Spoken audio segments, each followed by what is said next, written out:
The more I thought about it, the more I realized that it doesn't have to be negative, because trauma doesn't just teach you negative things. It has the possibility to teach you positive things as well.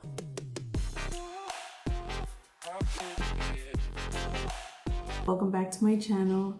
It has been a hot minute. There has been a lot of life changes and there's been a lot of transitions in our family. So I took a few weeks off, but I am back. So today I wanted to talk about something called epigenetics. Is that how you say it? Epigenetics, I think so. Which is pretty much the study of what can be inherited from parent to child.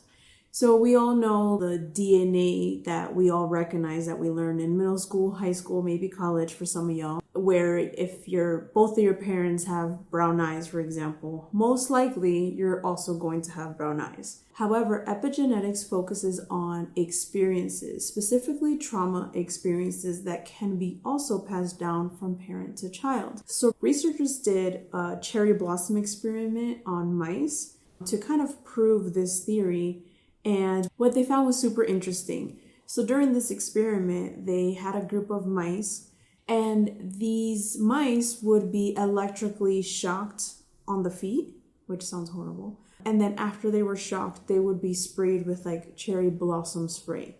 So obviously, if the mice or anyone would be shocked, they would have a traumatic response. And what they did after several attempts is they stopped shocking them, and they would only spray the cherry blossom spray, and they still had the same traumatic reaction. So what they did to further this hypothesis is that they stopped doing this conditioning to these group of mice, and these mice had offspring. I think they call them pups for some reason, but they had offspring.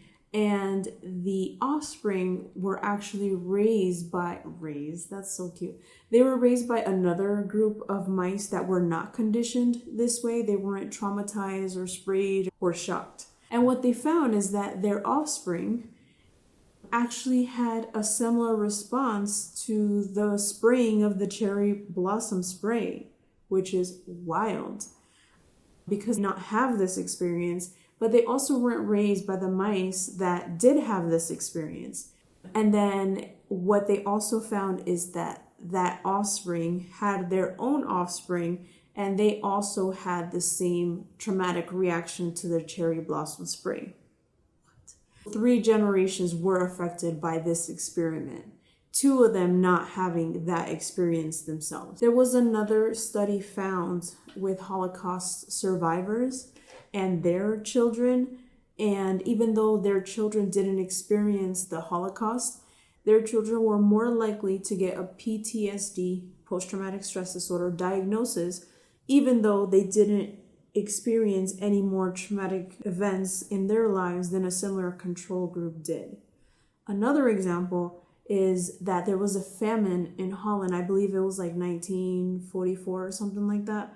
And the children of the people that experienced this food shortage, they still had the effects of malnutrition 2 generations after the food shortage ended. So what we learn is that even though maybe some children or people haven't experienced trauma directly, they may be more inclined to have anxiety, depression, stress, PTSD, because of their parents having had those experiences. So the next time your parent tells you, like, back in my day, you can be like, hold up, I may have some sort of lingering effects of this, right?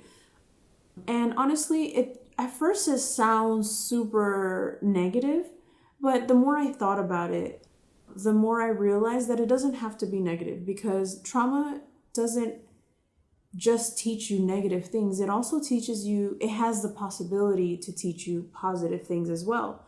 And if you're more aware that maybe you are prone to certain things, then maybe you can be a little bit more vigilant of, your lifestyle, your stress factors, even your diet, your workout regimen. Like, there's so many things that can help with that type of thing, especially if you are more aware of the situation. And also, because back what I was saying before, because trauma doesn't have to be negative, there are positive things that you can learn from it.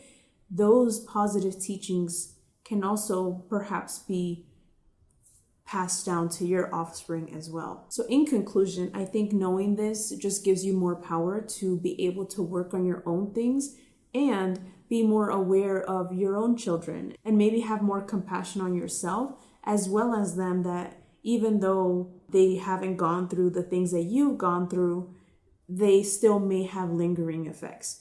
And vice versa with our parents, even though we didn't go through the things that they went through, we may have lingering effects of what those experiences may have been for them.